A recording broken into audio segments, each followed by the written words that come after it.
guys, I hope you're having an amazing day. I've put a ton of work and research into this video, so I am so excited to be finally recording it. I do have notes because if we wait for me to have it semi-memorized, we'll be waiting and the coronavirus will be prehistoric by that time. So we're just gonna roll with it, and I will be reading off my laptop at times. I do apologize for that. But I'm going to be, like I just said, talking about the coronavirus like the rest of the world, but I'm putting a twist on it, and we're talking about it in light of chronic illness. There's going to be a ton of information in this video. I'm going to do my best to keep it as short as possible, but I'm going to be talking about who do I think should be worried in the chronic illness community. I'm going to be sharing more insights on the virus and just random things that I've learned about it. 10 tips to stay healthy as an individual battling chronic illness. Plus, I have found tons of articles through support groups and other avenues, especially the Mighty and other places. So I want just somewhere for you all just to go and have resources if you want them. I'm hoping that you'll find this video to be educational, practical, and maybe ease your mind a little bit if you're having anxiety about the coronavirus. So let's just jump into it. Like I said, this way it doesn't go on too long. We're gonna hope I don't ramble too much. All right, so who should be worried in the chronic illness community, in my personal opinion? Let me put the disclaimer out there, and it will be said multiple times. I am not a medical professional, nor do I claim to be one. I am not giving you medical advice. Please just use this as my personal opinion that I am sharing with you, and hopefully you can gather some information and have some conversations with your doctors or healthcare providers. So, who should be worried in the chronic illness community, in my personal opinion? Anyone who is immunocompromised. What does that mean? If you're immunosuppressed, you're on a medication to do so. So you might be somebody with an autoimmune disease, such as like lupus or ulcerative colitis, which are mine. So this also includes, though, anybody taking steroids, methotrexate, or other immunosuppressants, but I know that is a popular one.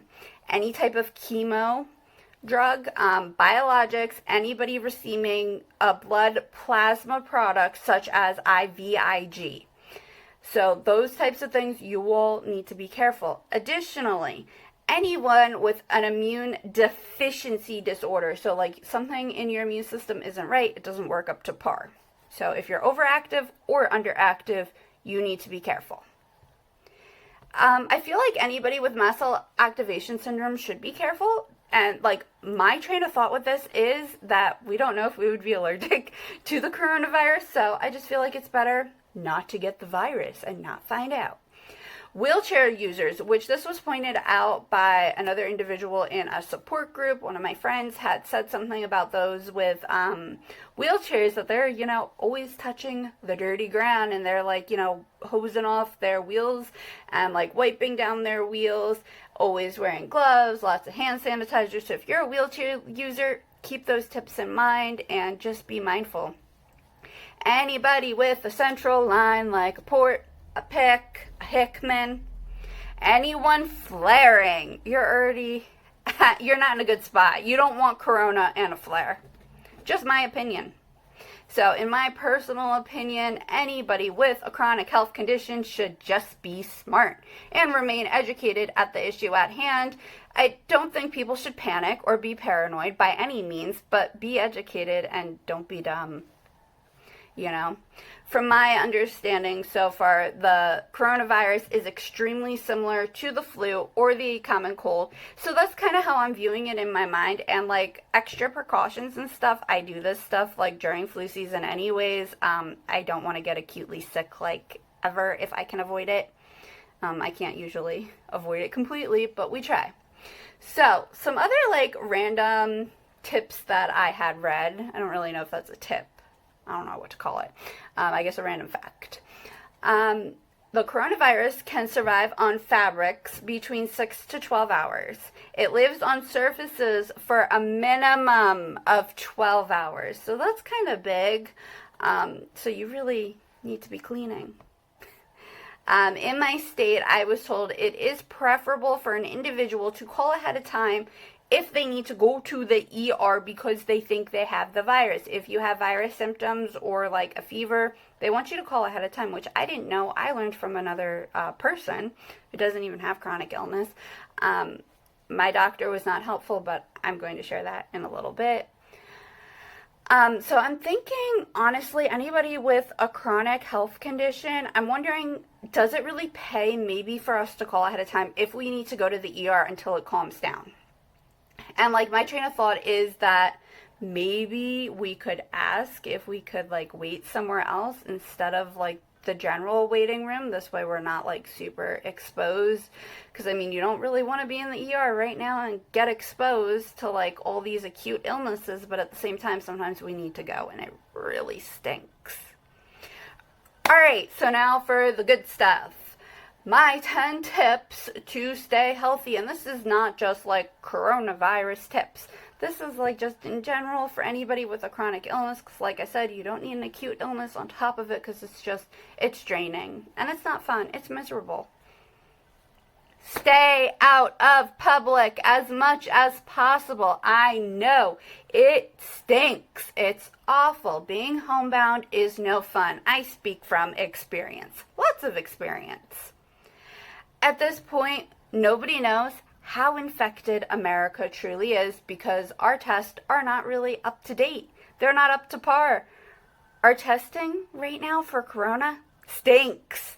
They have said that they don't even really know like how many people are infected, like I just said. They're having a lot of people who test negative who are truly positive. You can test negative up to 6 times, and then the 7th time test positive and you had it the whole time. That is not a comforting fact, at least not for me. So if you don't need to go out in public, just don't.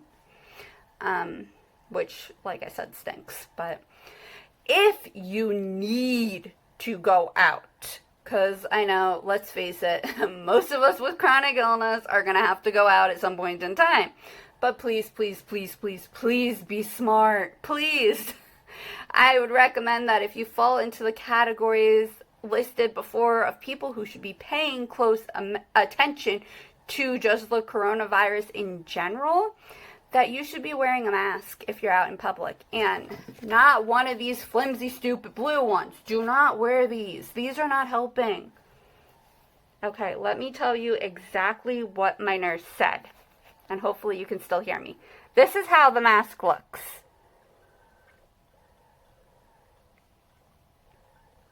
Okay, air is getting in up here. Air is getting in over here, both sides. The bottom. I can stick half my hand through the bottom, or most of my hand, through the bottom, and this is on properly. Air's getting in. Way too much dirty air. Germy, dirty air.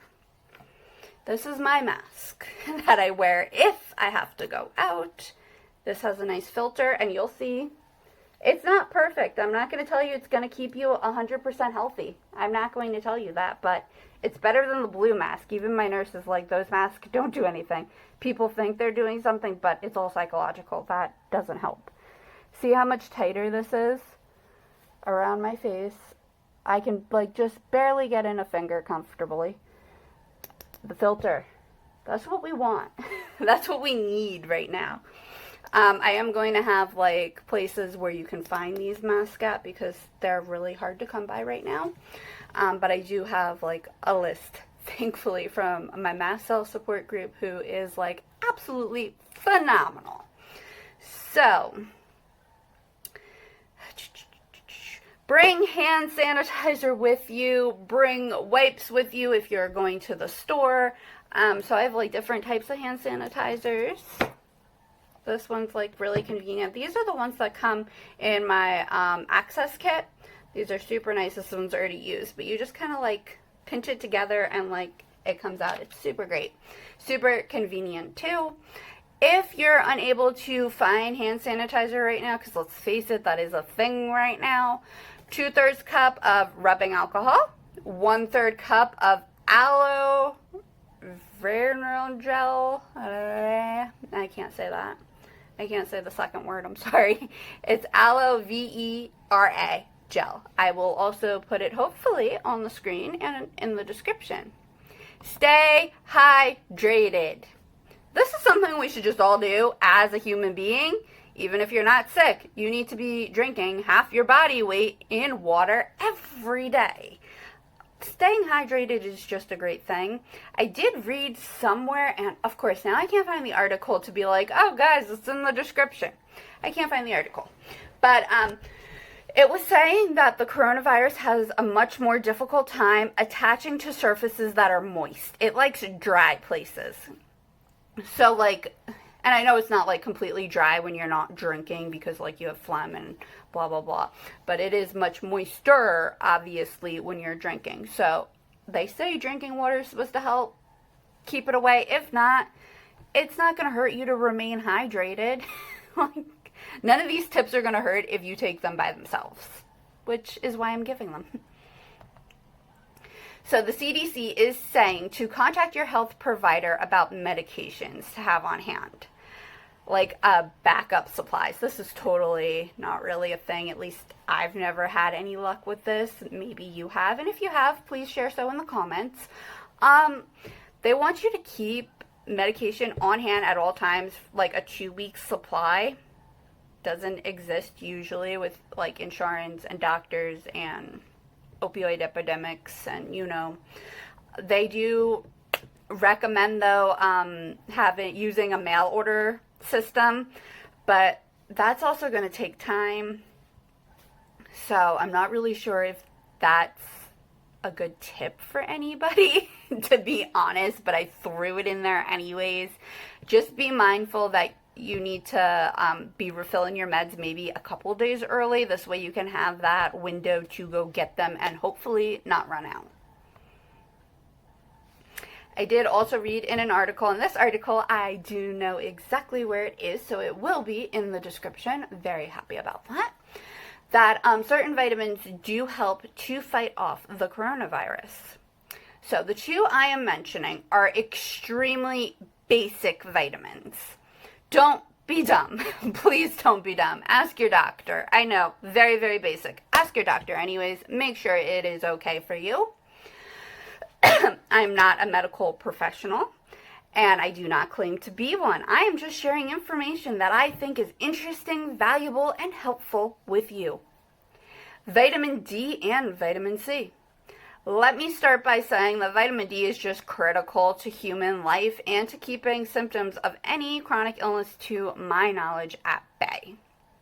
You all know I've been dealing with a lot of low vitamin D levels, so I've really been feeling the effects. I can attest it does, really low D does affect you. So some of the things that you're going to run into if your D is low is weakness, extra pain, mood issues, illness progression, and so much more. You guys, you cannot even get a complete list of all the ways that D affects the body in one article. You need to read several, and still you don't always get the full picture of how critical D is. So to me, even if you have an autoimmune, you should be either on D or go ask your doctor about D, because D, once your D is low, your immune system, bye-bye. That's how it is. It's like it's in attack mode, and it's just going to get worse, and it just keeps getting worse. It's not fun. So talk to your doctor about D. I mean, it can't hurt. What can it hurt? Like, research it, talk to them, make your own opinion, see if it could be helpful. I mean, it's a vitamin. C is just another key vitamin. It does also, though, help you absorb other vitamins, which is always a good thing. It does also aid in treating certain diseases. Sorry, something just fell if you heard that. It helps memory and so much more. I've heard that really, really high doses of D can either help some chronic illnesses or cure them. I don't know. But I think the bottom line is it's worth researching and discussing with your medical professional. Talk to your healthcare providers. Protocol is to usually contact your PCP, primary care physician, But if you have to contact somebody else, you know your own protocol, so contact whoever you need to.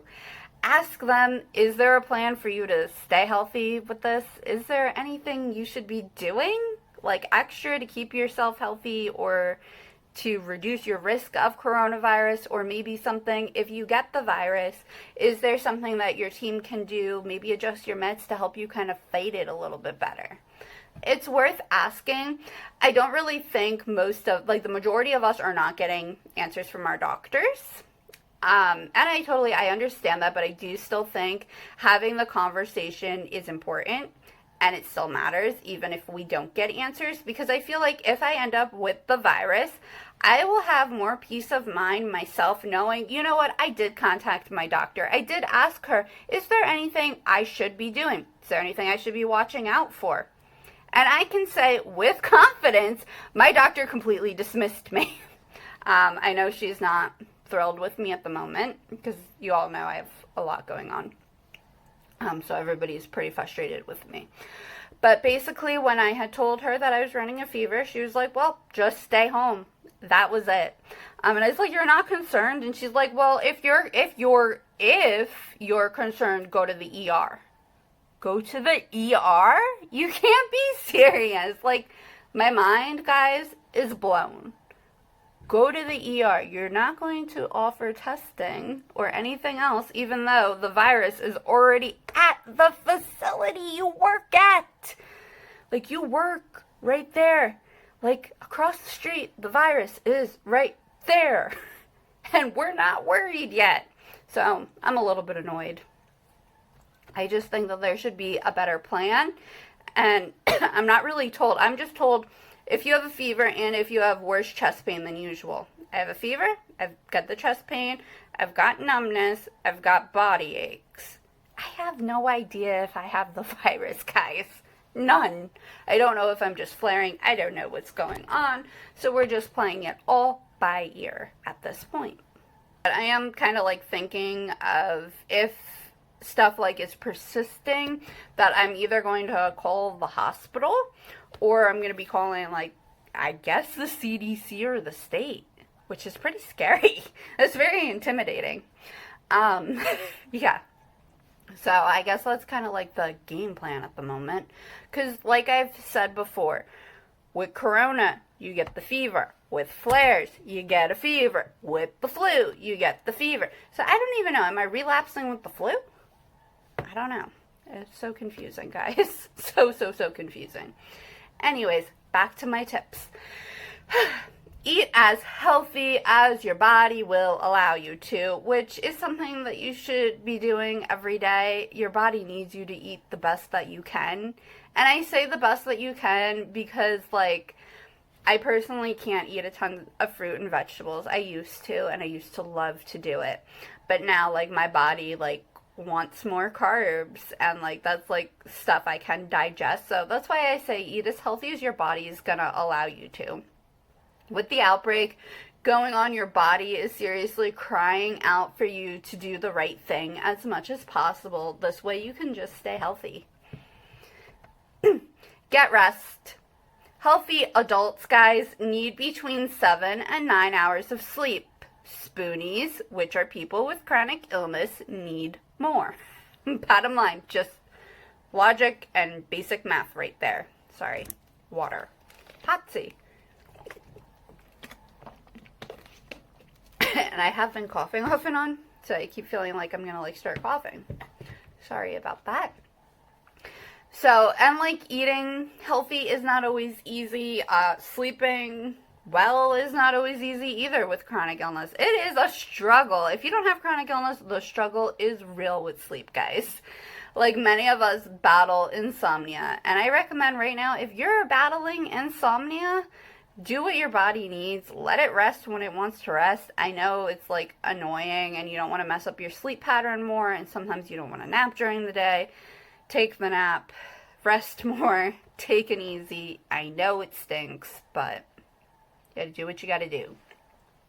Take care of your mental health. I know a lot of people are kind of like freaked out in the chronic illness community. A lot of people have a ton of anxiety about the coronavirus. It is time to prioritize your mental health, my friend. Get help keeping up with the cleaning around the house. I know it's hard to keep up with life with chronic illness. It's so much to just keep up. Like, it is a struggle to not feel like you're drowning just with everyday stuff. But you need to be able to be proactive and, stay a step ahead of this virus by cleaning. And cleaning is so important. Wiping down the counter every day. Like I said, it stays on surfaces 12 hours. If you have anybody in your household who is exposed to anybody in the public, you need to be wiping down everything, changing the sheets, doing all the stuff. I know, it's a lot. It stinks. But we're trying to just stay healthy. Alright, so I think those are my main tips. I'm sorry this is like crazy long. Please, please, please try to be mindful of what your body needs during the pandemic. Let me know in the comments what you're doing to stay healthy just in general, life with chronic illness. Feel free to leave any questions. I'm not going to promise that I'm going to have any answers. I can try to find them. I'm not going to promise I will find them, but I'll try. Please, please, please share this video to raise awareness that we need a little bit more information about this virus. And I don't know, maybe, people who have the power to do something will do a little bit more when they see videos like this being made. Videos saying that, I have a chronic illness and I'm scared. My doctor's not listening to me. Nobody's listening and we need help. And we need direction, like if we get sick, what steps we need to take as people with disabilities or chronic illnesses. So, and please share this video with any other chronic illness warrior out there who you think it might put their mind at ease.